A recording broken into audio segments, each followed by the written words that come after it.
आज जितनी चमक जी आप देख पा रहे हैं, आज जो भी कुछ आज मेरे पास आया हुआ है या मैंने पाया हुआ है, ये कहीं तुक्के में नहीं आया हुआ है।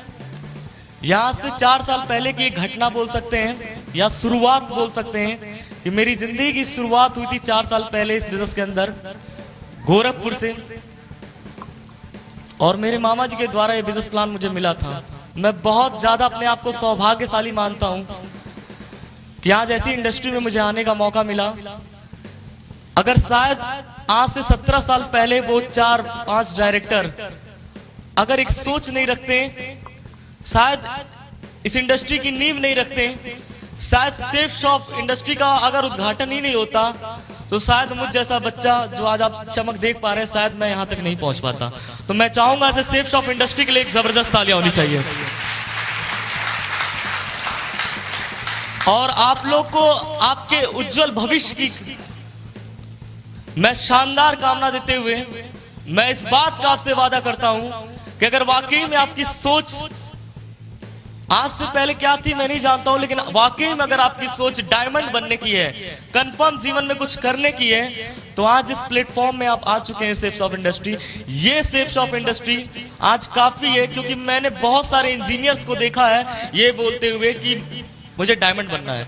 बहुत सारे डॉक्टर्स को मैंने देखा है उनको बोलते हुए कि मुझे डायमंड बनना है। बहुत सारे किसान को मैंने देखा है कि मुझे डायमंड बनना है। बहुत सारे स्टूडेंट्स की चाहत को देखा है कि उनको डायमंड बनना है। लेकिन आज तक इन 4 सालों में मैंने किसी डायमंड को नहीं देखा कि किसी और को बनते हुए, या इंजीनियर या डॉक्टर।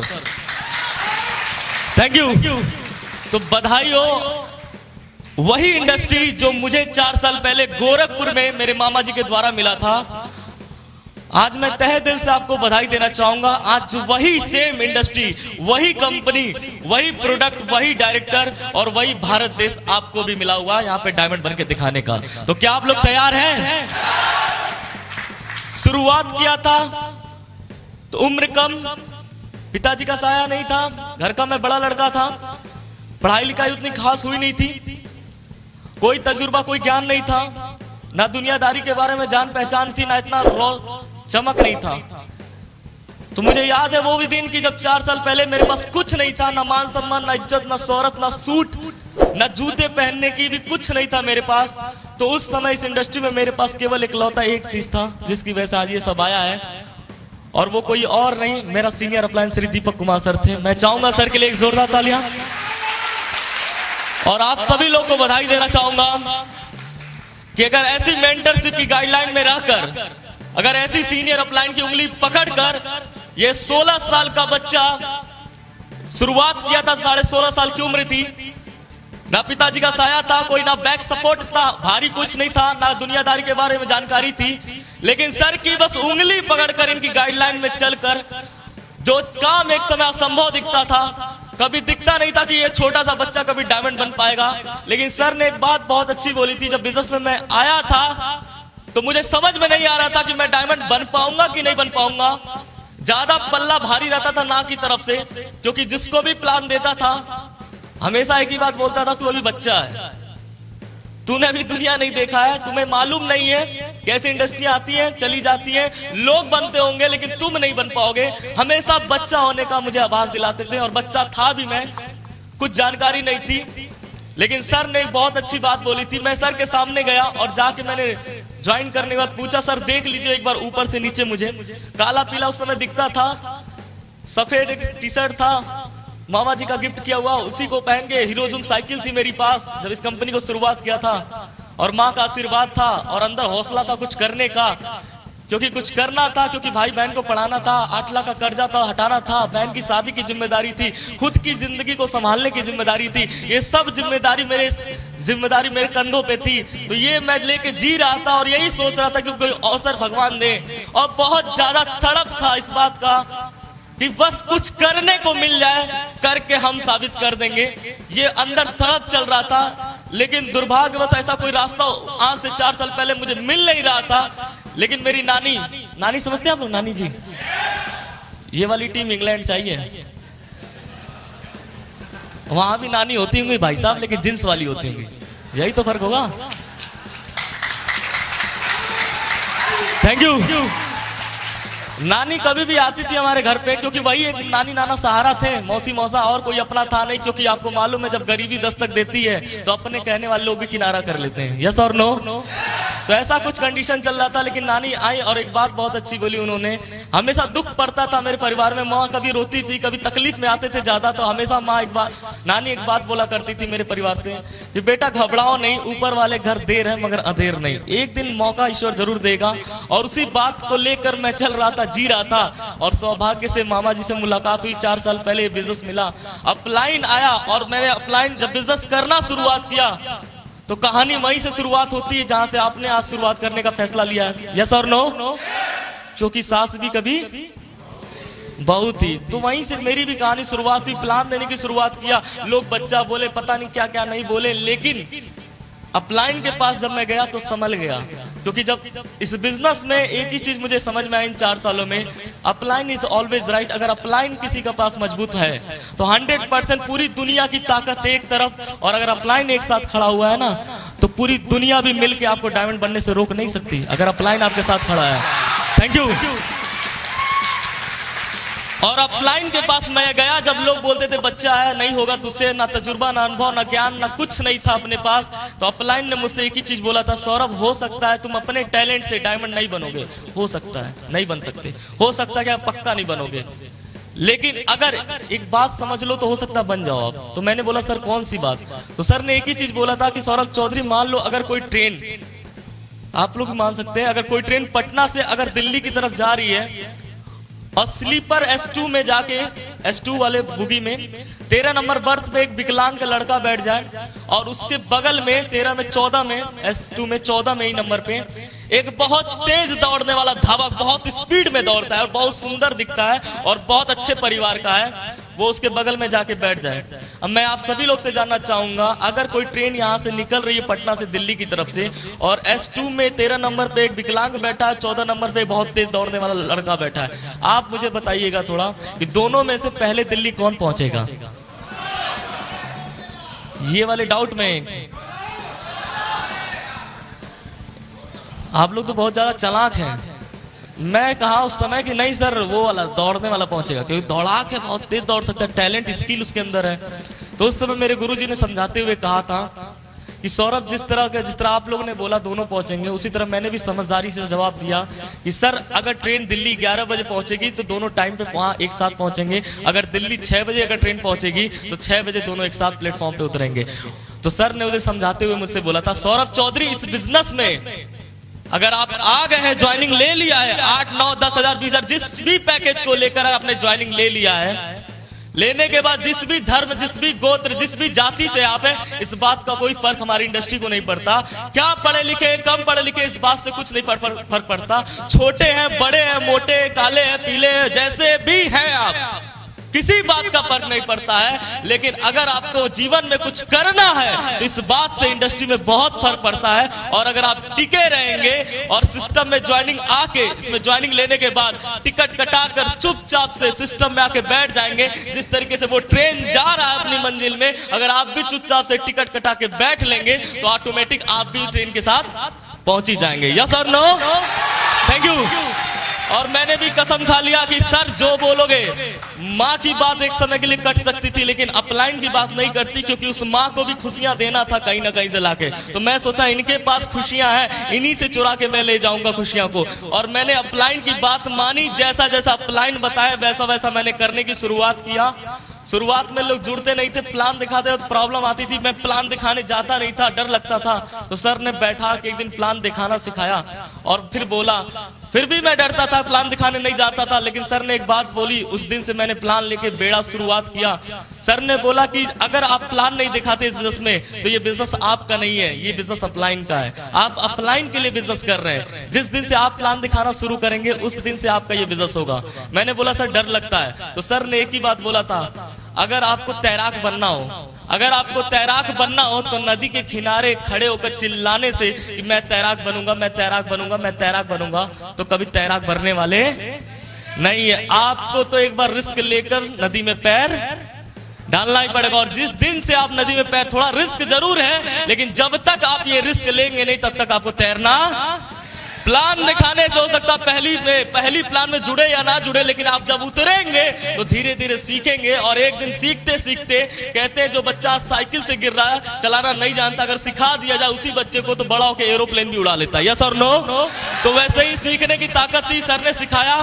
फ्राइडे की ट्रेनिंग को बराबर पकड़े रखा, बराबर एकदम बराबर 1.5-2 साल तक बराबर एक भी दिन गैप नहीं हुआ था। मेरा रिकॉर्ड है बराबर शुरुआती दौर में 1.5-2 साल तक। और मैं बना रहा, साइकिल से आता था, बारिश होती थी, बहुत संघर्ष भरा दिन रहा। 4 सालों में जो सीखने का जगह जहां भी रहा, मैंने एक ही चीज देखा, सीजन नहीं देखा कि बारिश का सीजन है, सर्दी का सीजन है, बहुत ज्यादा सर्दी लग रही है मत जाओ, ऐसा सीजन ना गर्मी ना ठंडी, कोई सीजन नहीं देखा। मैंने केवल काम करने का रीजन देखा था इन 4 सालों में, कि 4 सालों में रीजन क्या है मेरे पास कि काम करके मैं आगे आऊंगा। तो मेरे पास एक बहुत बड़ा रीजन था, जब कोई मना करता था तो मैं रुकता नहीं था, क्योंकि मेरे पास एक स्ट्रॉन्ग पर्पस था।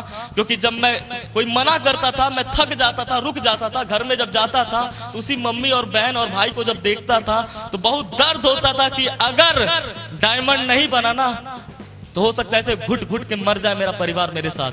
तो इसलिए तो मजबूरी में चाहे कैसे भी करके इस परिवार की हालत को ठीक करने के लिए डायमंड तो सौरभ चौधरी तुमको बनना होगा। और फिर मैं मोटिवेट होता था और फिर घर से निकलता था, फिर प्लान लेकर, और फिर से बोलता था एक बार और करेंगे ट्राई। और इसी चक्कर में ट्राई करते हुए, अपलाइन का साथ पकड़े हुए, आज आपको बताते हुए बड़ा खुशी है, जहां 2 लोगों से बात करते हुए पैर कांपता था। लोग बाल दिखाते थे कि बेटा सबके साथ लोग जुड़ सकते हैं, लेकिन तेरे साथ कोई नहीं जुड़ेगा, क्योंकि ये धूप में बैठ के बाल हमने सफेद नहीं किया है। ऐसी बहुत आती बहुत जाती है, ऐसा चलता नहीं है। बहुत बातें हुई, लेकिन मैंने अपलाइन और सिस्टम का साथ बिल्कुल नहीं छोड़ा। भरोसा था, भरोसा ठीक उस तरीके से मुझे था कि जैसे आप लोग जानते हैं, पत्थर, एक पत्थर समझते हैं आप लोग, एक पत्थर को अगर पानी में फेंके तो डूब ही जाएगा। ठोस चीज जिस तरह पानी में डालते हैं डूब जाता है, लेकिन एक सिद्धांत है कि पत्थर डूबना ही डूबना है, चाहे छोटा डाले चाहे बड़ा डाले, किसी भी पानी में, नीला पीला जैसा भी समुद्र हो, चाहे नदी हो पोखरा हो, किसी तरीके का भी पत्थर फेंकेंगे तो डूबेगा ही डूबेगा। यस और नो? ये एक प्रकृति का सिद्धांत है, इस सिद्धांत को कोई माइकालाल बदल नहीं सकता। ये एक सिद्धांत बना बनाया भगवान का, प्रकृति का है कि एक पत्थर, एक ठोस चीज अगर पानी में फेंकेंगे तो डूबेगा ही डूबेगा। उसी तरीके से जिस तरह ये सिद्धांत है, तो मुझे एक स्मरण हुआ कि याद आया, एक बात मैंने जाना किसी से कि जिस तरह वो पत्थर डूबने का सिद्धांत था, लेकिन रामायण आपने सुना होगा, शायद पढ़ा भी होगा। यस और नो? रामायण पावन गाथा है हमारे यहाँ की, उसमें मैंने सुना किसी से और जाना कि वही पत्थर जो एक सिद्धांत था कभी डूब तैर नहीं सकता था, लेकिन जब राम जी रावण तक जा रहे थे, लंका तक जा रहे थे, तो जो महासागर पे सेतु उन्होंने बनाया था, निर्माण किया था, वो पत्थर का ही तो बना था। यस और नो? जो सिद्धांत आज तक का पूरे विश्व का, पूरे ब्रह्मांड का सिद्धांत था, पत्थर एक ठोस चीज पानी में तैर नहीं सकता था, लेकिन एक बना बनाया सिद्धांत टूट गया राम नाम लग जाने से। यस और नो? एक राम नाम लग जाने से पत्थर भी पानी में तैर गया। उसी तरीके से हमारा सिस्टम है, इस सिस्टम पे मेरा भरोसा ठीक उसी तरीके से था कि अगर सौरभ चौधरी तेरे अंदर पनौती है, कम पढ़ा लिखा है, नहीं जानता दुनिया के बारे में, लेकिन अगर सपोर्ट सिस्टम और अपलाइन का साथ अगर बना रहा तो यहां भी सिद्धांत टूटेगा। तू भी एक दिन इतिहास रच के दिखाएगा, तू भी यहां डायमंड बन के दिखाएगा। Thank you.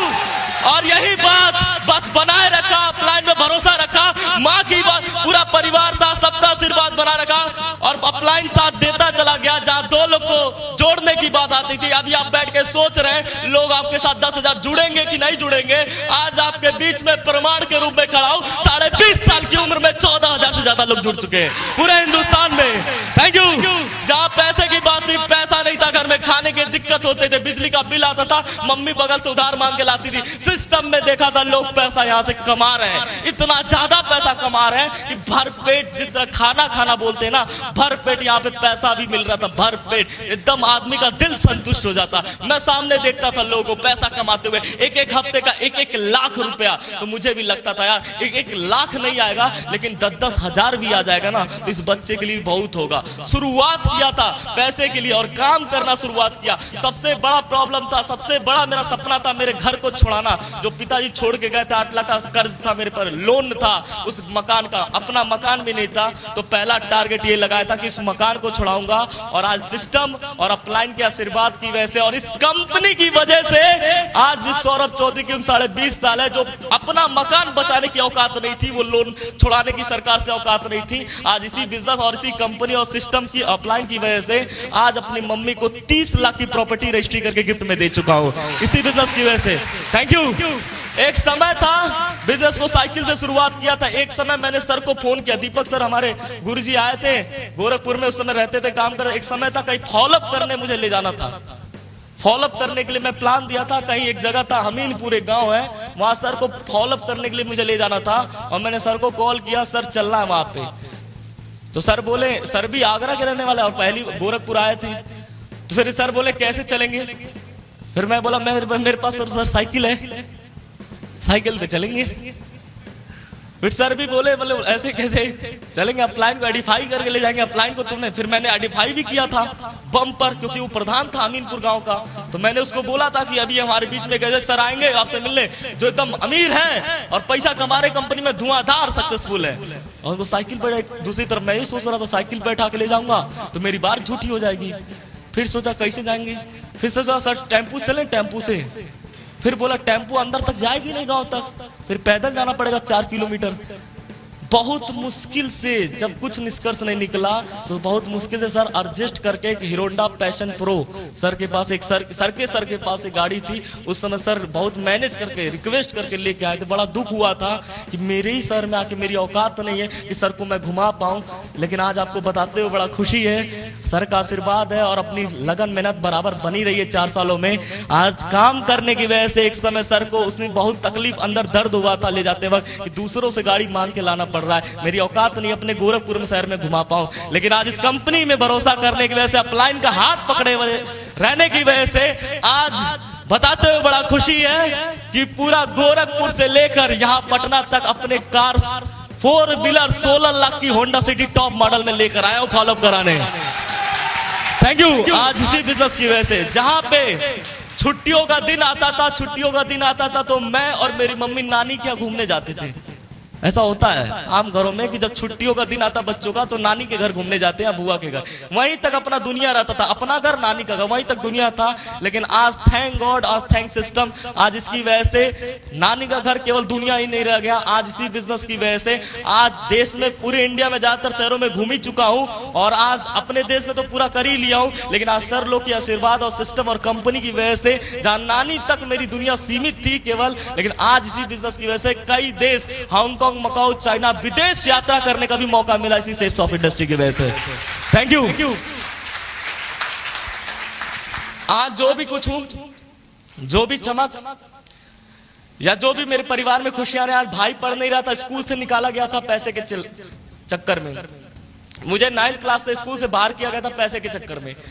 बहन को स्कूल से निकाला गया था पैसे के चक्कर में। मैंने भी कसम खाया था, जिंदा रहूंगा मरने से पहले अपने भाई बहन को जरूर पढ़ा के जाऊंगा। ये सेफ्स ऑफ इंडस्ट्री की देन है और आज हमारे अपलाइनों का आशीर्वाद है, इनका सपोर्ट था, जिनकी वजह से आज मैं अपने भाई को भी पढ़ा रहा हूं। भाई की तबीयत खराब थी, हड्डी की बीमारी थी, उनको भी आज ठीक करा रहा हूं इसी बिजनेस की वजह से। आज बहन को बीटेक कराने की तरफ ले जा रहा हूं, वो भी इसी बिजनेस की वजह से। और आज माता की भी तबीयत खराब थी, उनकी भी तबीयत जड़ से ठीक करने का अगर सौभाग्य मुझे मिला तो आज इसी सेफ्स ऑफ इंडस्ट्री की वजह से।